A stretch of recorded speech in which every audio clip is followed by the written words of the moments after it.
Hello everyone, this is part 26 of What If Naruto was trained by Anko, and I hope you guys enjoy this video and to like, to subscribe, to share, and check out the playlist, to see more comment down below. Now let's start the intro. They call me a god. They call me a god. They call me a god. Join my membership, the perks are great. It's in the description. Be sure to like and subscribe, it gives me more motivation. Enjoy. For the third day in a row, Tsunade was watching Naruto working on his new jutsu. She couldn't exactly see what kind of jutsu it would be, but she noticed that he was training from dusk till dawn without stopping. She had to admit that she was impressed with his determination. She just didn't understand why he would give everything he got to win this bet. Sure, she had provoked him a little and she had asked him to bet his dream. But people can find new dreams, so why risk everything for just one dream? Why risk his life for the title of Hokage?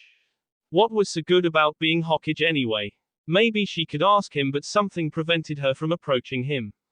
Today she would have a talk with Jiraiya about the blonde Hokage to be. She stepped back and turned to make her way to the village in search for her apprentice, who had already taken a liking to the boy. They had dinner together several times in the past few days, and she always said that Naruto was a kind and amazingly caring person. But when she asked about it, Shizune told her that if she wanted to know what she meant, she would have to find out for herself by talking to the boy. Seriously, Shizune was becoming stricter with the passing day. Just this morning she had berated her for drinking so much last night. For God's sake, she was an adult, she could do whatever she wanted. Still, Shizune had been with her through all these years and she was a great friend to have. She would never have survived without her. Reaching the hotel, she saw that Shizune was nowhere in sight, so she left again to find her Ed fellow Sannin. Though she would never admit to his face she respected Jiraiya as a shinobi, he was a Sannin for a reason and his strength was second to none. Even Orochimaru would have a hard time dealing with the Toad Sannin. Speaking of the snake, she would have to reward him with a good kick in the balls for using a resurrection technique on her great-grandfather and great-uncle to use them in battle against Sarutobi-sensei. He better come near her for a very long time. Shaking her head clear of such violent thoughts, she went to the one place she knew the L would be, the hot springs. Jiraiya was enjoying a nice quiet afternoon of doing research. The hot spring in the village wasn't big, but the number of beautiful girls in the village was good enough to entertain him. Also, the fact that none of them were kunoichi who could detect him was a bonus as well. He was currently writing a scene that would be a goldmine for his next book.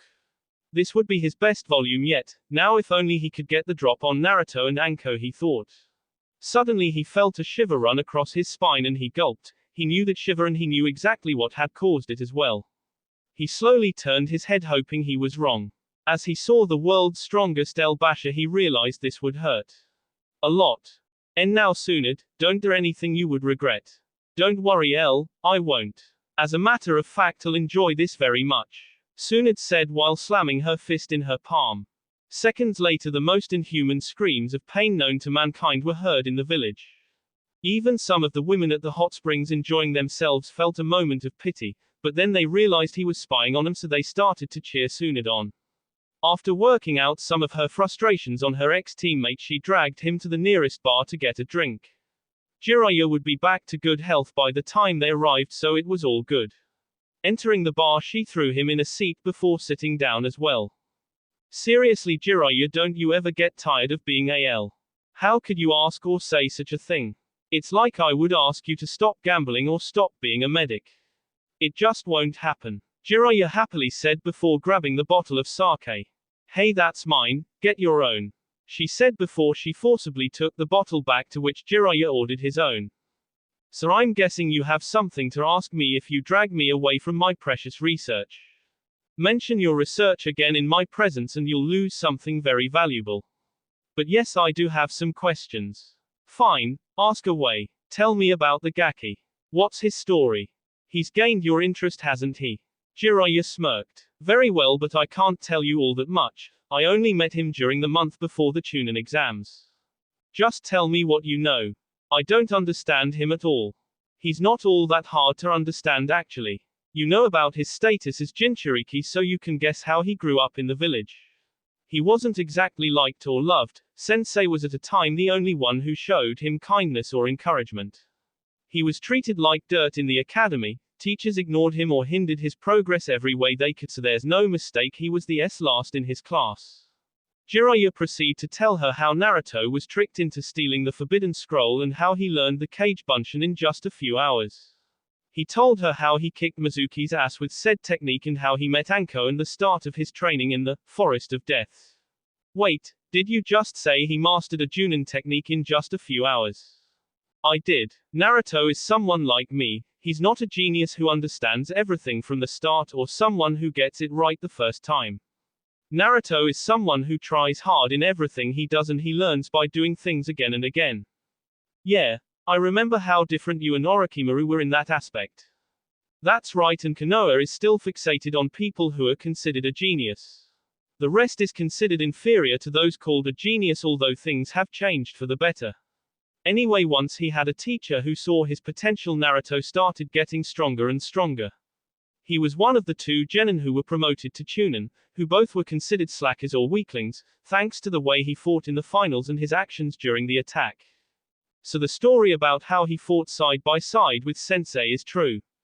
Absolutely. I didn't witness the fight, but Sensei told me that without Naruto's help he would have lost. But why? Why does he want to become Hokage of a village that treated him so bad? I asked him the same question.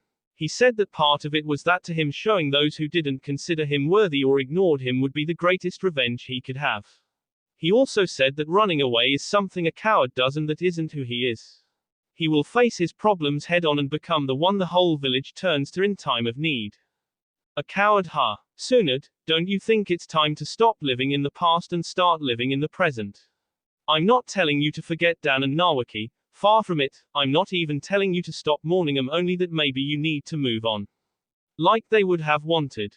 Tsunade didn't answer but stood up and left the bar without saying a word to Jiraiya.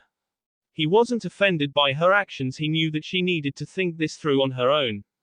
The last few days had been stressful for her, not only that but for the first time in years she started doubting herself.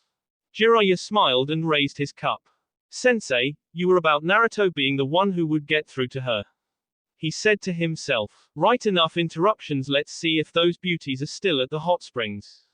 Tsunade just roamed through the village with no real destination in mind. She just walked thinking about what she had learned about Naruto and how it reflected on herself. Thanks to her talk with Jiraiya, she had gained some insight into the mystery that was Namika's Naruto. Still, she had many questions that she had no answer to, but those questions could only be answered by the one person she was slightly afraid to see right now. But it seemed her feet were betraying her as she noticed that she had arrived at the grounds where Naruto trained on his new jutsu. She looked around for the young shinobi, but she didn't find him at first. Straining her eyes, she saw him laying on the ground, apparently sleeping or resting between training. She hesitated but went to join him. She needed to talk to him, she realized. Are you awake? Ha! Tsunade Barkan, what are you doing here? He asked, wondering what she wanted now. Don't call me that. I'm not that old, she said, bonking him on the head, but not nearly as hard as she wanted. Whatever, so what can I do for you? I just had an enlightening conversation with Jiraiya about you. I want to know just who Namika's Naruto is. You talked to Ero Sennin. How did you manage that without him turning the conversation in something else? Let's just say I have strong countermeasures. She smirked. I bet. So what do you want to know? Why don't you hate the village for what they've done to you? Why don't you resent your dad for sealing the QB inside you? The reason why I don't hate the village is simple, really. When I was a kid, I always wondered why they didn't like me. I thought I did something wrong or bad. But one day Jichin came up to me and treated me to my first bowl of ramen. It was the nicest thing anyone had ever done for me. And from that day I considered him the one person I could always turn to in case I needed help. One day I asked if I was a bad person, but Jichin told me I wasn't, and that if I worked hard then one day I would be accepted by the village and seen as a true hero. Of course, at that time I didn't know why I should be considered a hero, but it was enough for me to decide that one day I would be the biggest hero Konoha had ever known. And who's a bigger hero than the man who defeated the QB and saved the village? Tsunade was listening very closely to Naruto's words, and she felt something stir inside her. The way he spoke, with such conviction and full of emotions, she couldn't help but feel impressed. So that's why you decided to become Hokage. Part of it, yes. The other reason was that I wanted to make sure that nobody would ever have to live the way I did. Sandaime Jichin did everything he could to help me, so I convinced myself that if I were to become Hokage myself, then I would be able to help others too. What about the fact that your dad sealed one of the strongest beings on the planet inside you? Oh, believe me, when I first found out I was pissed. I just didn't understand why it had to be me. But then I realized that he trusted me with the survival of the village, and I felt kind of proud. Of course I didn't like it, but it felt really good to be chosen for such an important task. When I found out that Yondaime was my dad, it made more sense to me than ever. Who could he trust more than his own child? My parents gave everything they had to protect the people they loved the most, and for that I'm immensely proud of my parents. But doesn't it get hard to deal with all that? Doesn't it bother you? It hasn't been easy, but look at it this way. If my dad didn't choose me, I probably wouldn't have met Anko-chan, Kurenai Sensei and Team 8, who are my best friends, or even Ero Sennin and you and Shizune. I hate the QB as much as the next person, but it gave me the chance to meet the people I love most of all. It took away my parents, but it gave me a new family to love and care for, and for them I'll become the strongest shinobi ever, so that they won't ever have to worry about me and that I can always protect them.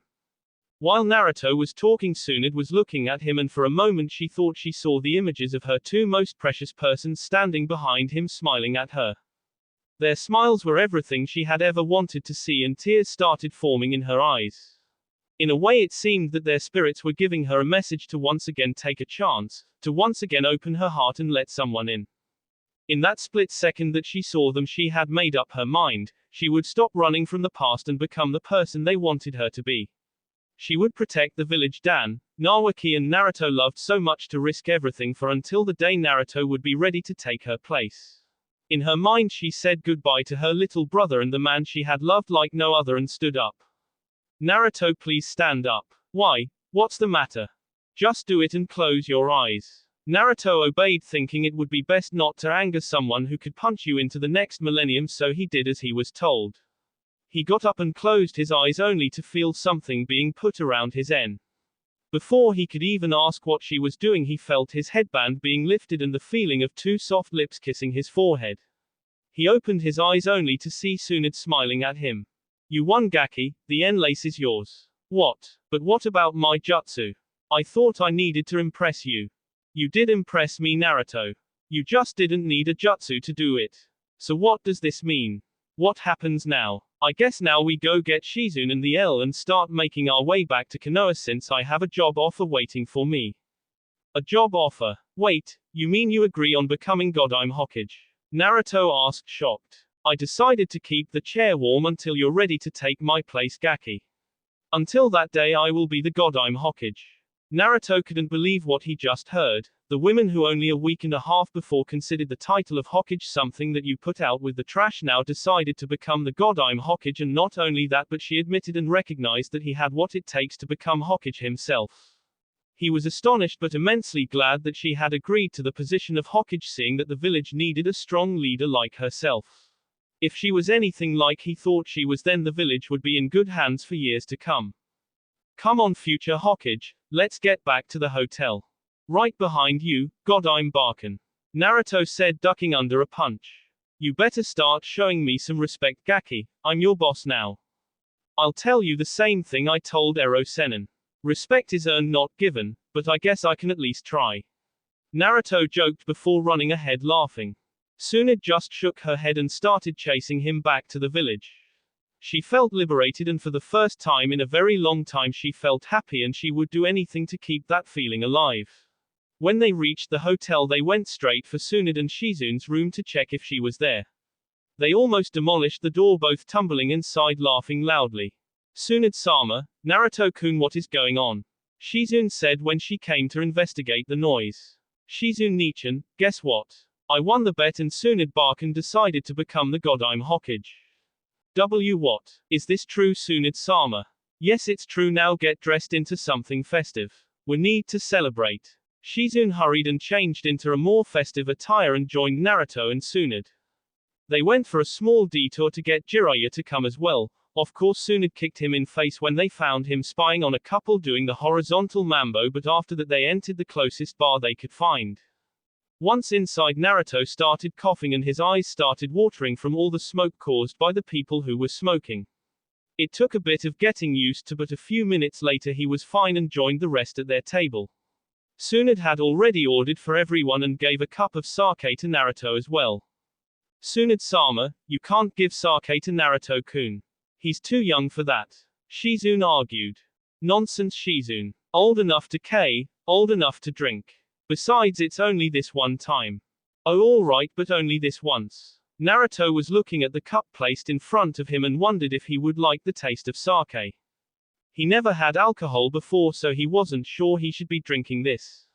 Nonetheless, this was a joyous occasion, so why not try it? He slowly put the cup at his lips and let the fluid enter his mouth. Unfortunately, he wasn't prepared for the effects, and once again he started coughing and his face was burning red. Tsunade and Jiraiya were laughing like crazy while Shizune was patting him on the back, hoping his coughing fit would pass. Naruto stopped coughing a few seconds later and glared at the two Sannin sitting in front of him.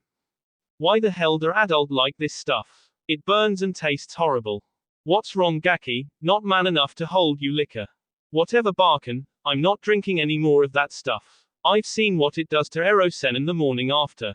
Naruto ordered something else and they had a great time laughing and telling stories. Naruto was amazed at some of the stories Jiraiya and Tsunade were telling, and he could help but respect them a little more. He knew they were strong and considered legends each in their own way, but still hearing it from the source is a lot different than reading or hearing about it. The bar they had chosen seemed to be very popular since it was packed with people. Naruto had seen all sorts of men and women enter and leave during the time they were there. There had even been some fights between some men who probably were fighting over the same girl. One group in particular stood out in Naruto's mind. As soon as they entered he knew they would be trouble, and so far he had been right. The group picked fights with the other people and they were loud as hell. One of the men, obviously the leader judging by the way the others acted around him, had been staring at Shizune and Tsunade for quite a while now, and frankly it was annoying Naruto. Both Shizune and Tsunade didn't seem to notice, or they were ignoring him. Naruto guessed they were used to things like that. They were beautiful women after all. Still, he had a feeling that things would become troublesome very fast. The leader got up and come over to their table and started to harass both of the women. At first they ignored him as much as possible and Naruto was itching to act but managed to stay calm. That was until the man put his arm around Shizune and pulled her close. Shizune recoiled from the stench of booze coming of the man, and Naruto interpreted it that she was too scared to push him off. Before anyone could act, Naruto, who had been sitting next to her, pulled out one of his knives and placed it at a very important part of the male anatomy. The man visibly froze, looking down at the knife. He then heard a terrifying voice whisper something in his ear. I would like it very much if you would keep your filthy hands off my friend. I'll count to 3 before I off what you deem so great. Needless to say, the man didn't want to lose his little friend and backed off, immediately returning to his table like he had seen a ghost. It didn't take long before he and his gang left the bar in search for other entertainment. He took a last look at Naruto's back and swore that he would have his revenge. All he had to do was wait until he was alone. Thank you, Naruto-kun, but I can handle myself, you know. I know, but that doesn't mean you should have to, Shizune-nichan. I despise men like him. Unfortunately, Gaki, men like that are everywhere. Women have learned to deal with them a long time ago. But it was still a nice gesture. The incident was quickly forgotten and the evening was spent in a very good atmosphere, and even Naruto had to admit that going out for a drink with friends actually was a lot of fun. He would have to introduce this concept to his genin friends, minus the alcohol, of course. A few hours later Naruto was getting tired, so he decided to head back to the hotel, wanting to get some rest before they left for Konoha the next day. Shizune too excused her and accompanied Naruto back while talking along the way. Halfway to the hotel Naruto noticed some movement around them and sighed. Apparently someone was going to try to get some revenge.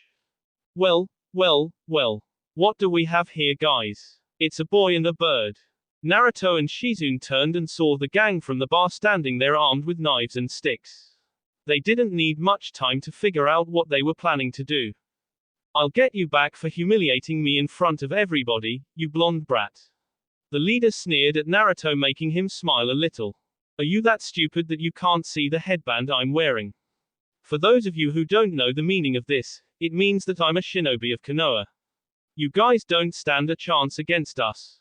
Shinobi or not, you're just a kid and the women behind you can't be much stronger than you. Naruto wondered if the man wasn't a little touched in the head. Insulting a kunoichi like that was almost a sure way to get yourself ked. The man was extremely lucky that Anko or Kurenai weren't here, otherwise he would wake up in the hospital, if he would even wake up at all. He took out his sword and smirked as most of them took a step backwards. He espered the tip of the sword into the ground and traced a line between him and the gang before resheathing his sword. I'll warn you now, those of you who pass this line will regret it. I'll respond with force to those who pass it, so do the smart thing for once and leave us alone. Naruto and Shizune just turned to continue their way back to the hotel, and for a moment Naruto thought they would follow his advice, but it seemed the leader was thick-headed enough to ignore his warning. As soon as Naruto had his back turned, the man raced towards him with an iron bar held in both hands. Naruto turned back and faced the man head-on. Just when he was hit in the face with the bar, Naruto's hand shot out, catching it cleanly without any visible effort. The man struggled trying to wrestle the bar out of Naruto's hand, but no matter how much force he used, the thing didn't even budge. Next thing he knew was getting the air knocked out of his lungs and an immense pain in his stomach area. His eyes rolled back in his sockets and he slipped into unconsciousness before even hitting the ground. Anyone else who would like to try? Seeing their leader laying on the ground, the rest of the men quickly chose not to follow his example and shook their heads. They quickly turned around and vanished as fast as they possibly could into the streets, hoping that Naruto wouldn't come after them. Naruto, however, just turned around again and joined Shizune before saying goodbye when they reached her hotel. Not even a minute later he arrived at his own hotel and went straight for his room. The next morning Naruto woke feeling refreshed and ready to go, but he knew better than to expect that Jiraiya would already be ready. He hadn't even heard him return last night, so he could only wonder how late it had been. He looked around and saw clothes all over the room. Deciding he didn't want to be the one that had to clean up, he sneaked outside, enjoying the morning sun and tranquility. He went to the hotel where the two girls stayed and knocked on the door. A few seconds later, a well-rested Shizune opened the door for him. Good morning, Shizune-nichan. Hello, Naruto-kun, you're up early.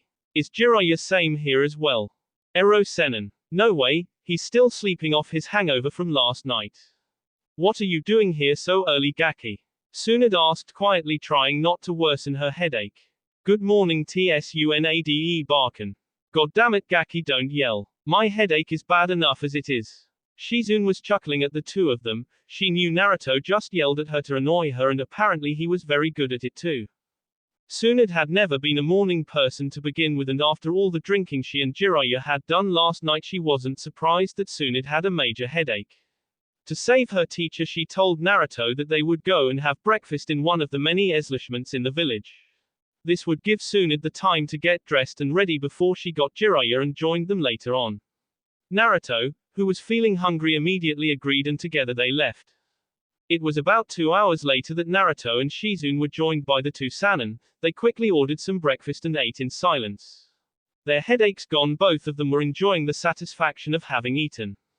As the four had packed their stuff, they set out to return to Konoha, and Naruto was impatient to see his friends, but especially Anko. He missed her a lot during this trip, and on the way of the village he bought some local foods and candy for her. He knew she would enjoy that. Seeing that there was no need to travel slowly, they traveled in true shinobi style, meaning jumping across trees and high-speed movement. If all went well, they would reach Konoha in a few days, assuming they would rest along the way and stop traveling at night. So Tsunade, any special plans for Konoha? Seeing you're the new Hokage, you can change the things you don't approve of. Or at least some of them.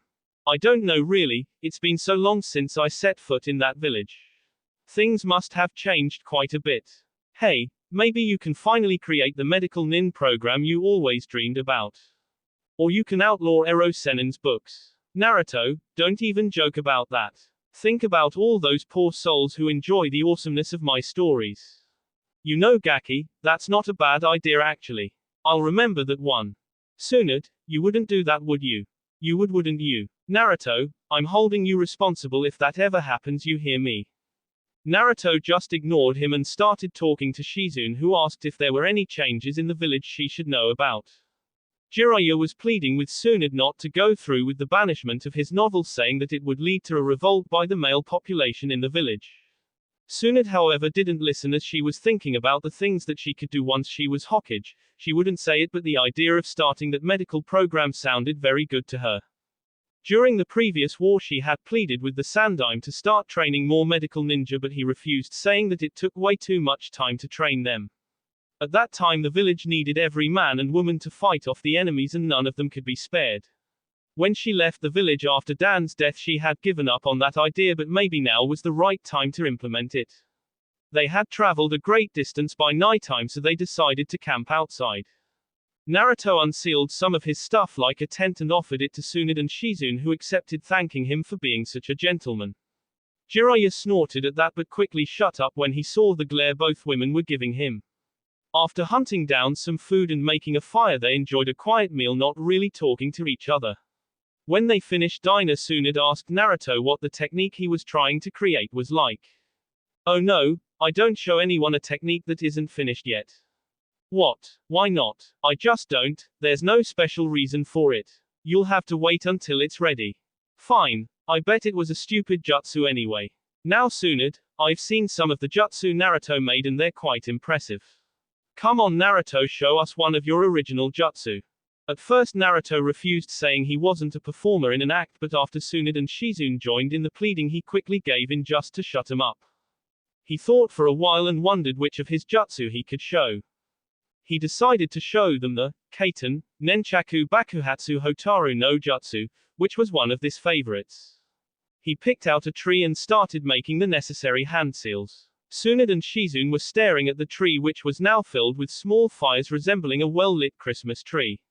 When nothing happened they turned to Naruto, who smirked. He put two fingers together and told them to hang on to their hats before snapping his fingers, detonating the fireflies, literally blowing the tree to smithereens. The three of them looked from the destroyed tree to Naruto and back before they started to congratulate him for making such a devastating and useful jutsu. Jiraiya even asked if he could learn it as well, to which Naruto answered, saying that he didn't have a problem with other people learning his jutsu as long as they worked for it instead of copying it like the Sharingan can do. Tsunade admitted that this wasn't anything like she expected from a young shinobi like Naruto, but she guessed it ran in the family. Like his dad before him, Naruto was bound to do some extraordinary stuff, she mused. "Well, that was amazing, Naruto-kun. How do you come with an idea like that?" "I don't really know, Shizune-nichan. I just think of something that might be useful and I try to find out if there's already a jutsu like that, and if there isn't then I start thinking how to create it. At the beginning I had a lot of trouble, but once I figured out the correct way to start, things just come naturally." For about half an hour Naruto amused himself with watching Jiraiya, who was trying to convince Tsunade to let him sleep in the tent, saying that his old bones wouldn't be able to handle sleeping outside on the ground. Of course Tsunade dealt with that issue fairly quick. All that was needed was the threat of banning, Ika Paradise, to make him shut up. He decided to let it be and went to sit in the corner to work on the next edition of the L.Ed novel.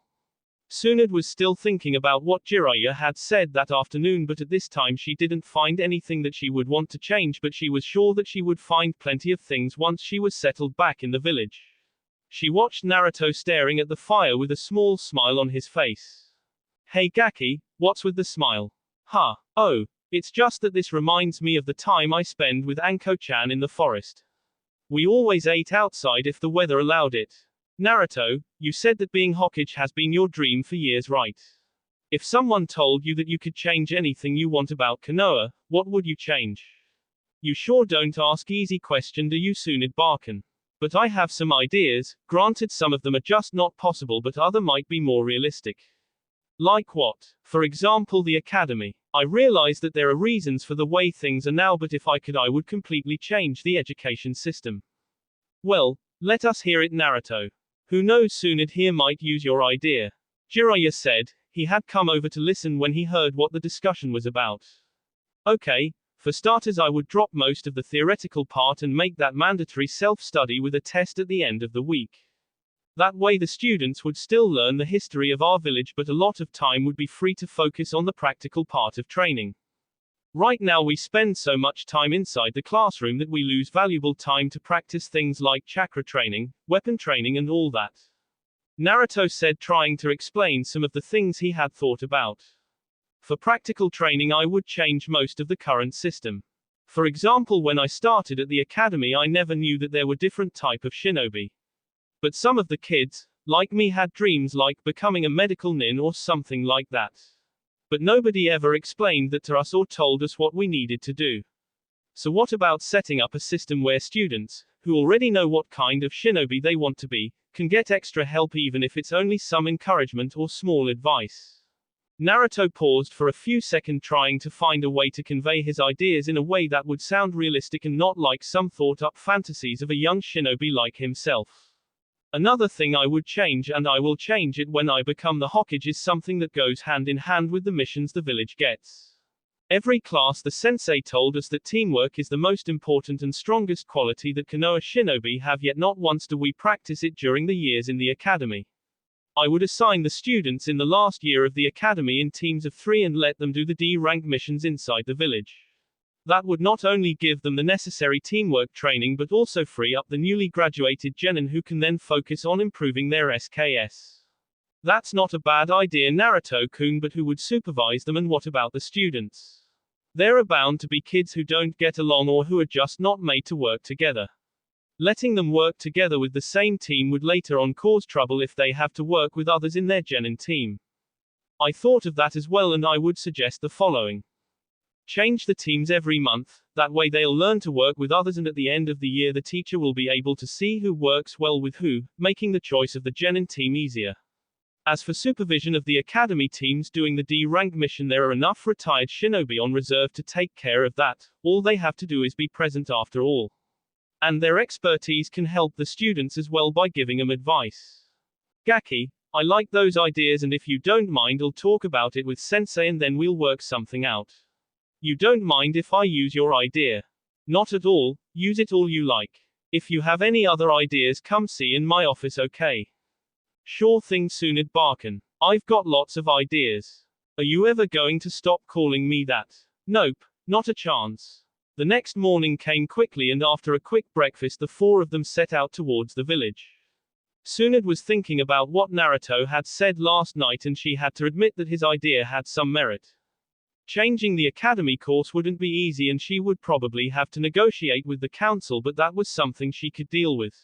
She already decided that the council needed to change as well. They had been in power for too long, and though she couldn't fault Sandime for needing their help after the QB attack, she did however thought he should have dealt more strictly with them when or if they surpassed their boundaries. They had been traveling for some hours when Jiraiya came to a sudden halt, making the rest of them wonder what was going on. Jiraiya however didn't answer any questions but looked around and stared at the trees around them. Naruto, seeing that Jiraiya was getting agitated and restless, realized that the man had sensed their enemy and put his hand on the hilt of his sword ready to attack or defend at any time. You can come out now, I know you're there. A soft chuckling could be heard above them, and the 4 of them looked up only to see the remaining Sannin standing on a branch accompanied by a familiar young shinobi who Naruto recognized as Kabuto. The 2 jumped of the branch and landed in front of them. Naruto took a good look at both of them. It seemed Orochimaru had recovered a bit from his last attack, although Naruto was pretty sure his arms were still causing him discomfort. The fact that both his arms were bandaged seemed to reinforce his suspicion. Kabuto however looked in full health, and Naruto cursed. He knew there was something strange about him when he met him just before the first exam of the Chunin exam. In the confusion of the attack he totally forgot about him.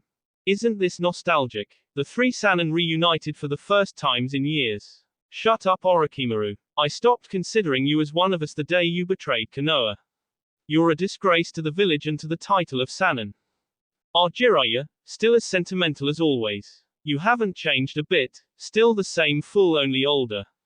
You may think I'm a fool, but at least I'm not a traitor who experimented on his own comrades and fellow shinobi. What I did was for the good of the village, but you and that fool of a Sandime refused to see that.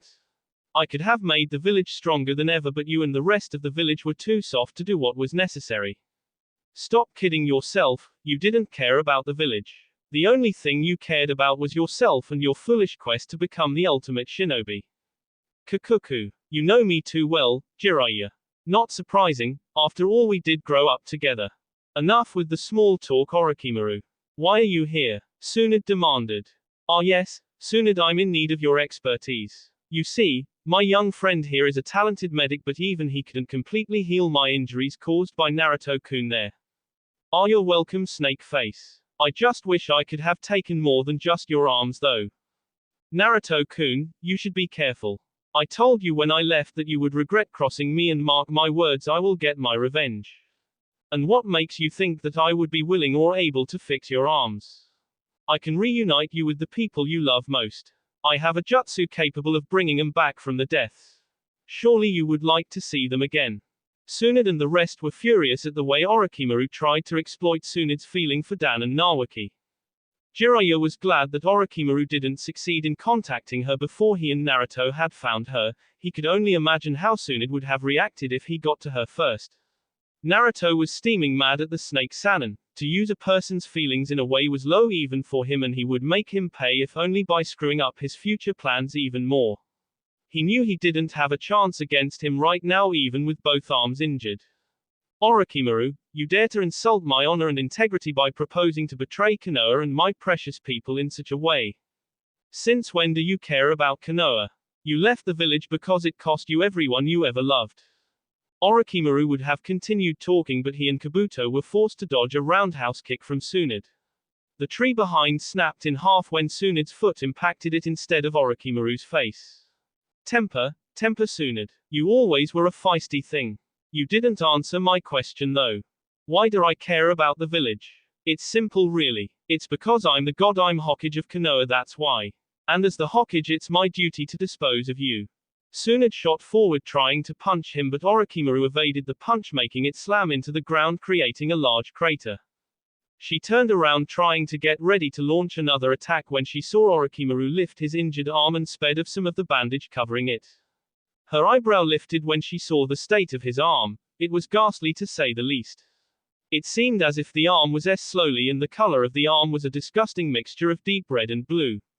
Holding a kunai in the other hand, Orochimaru SD at his arm and blood sprayed around. As soon as she saw the blood flowing from his arm, Tsunade froze in her tracks and started shaking like a leaf in the wind. Still haven't gotten rid of the silly fear of blood, Tsunade.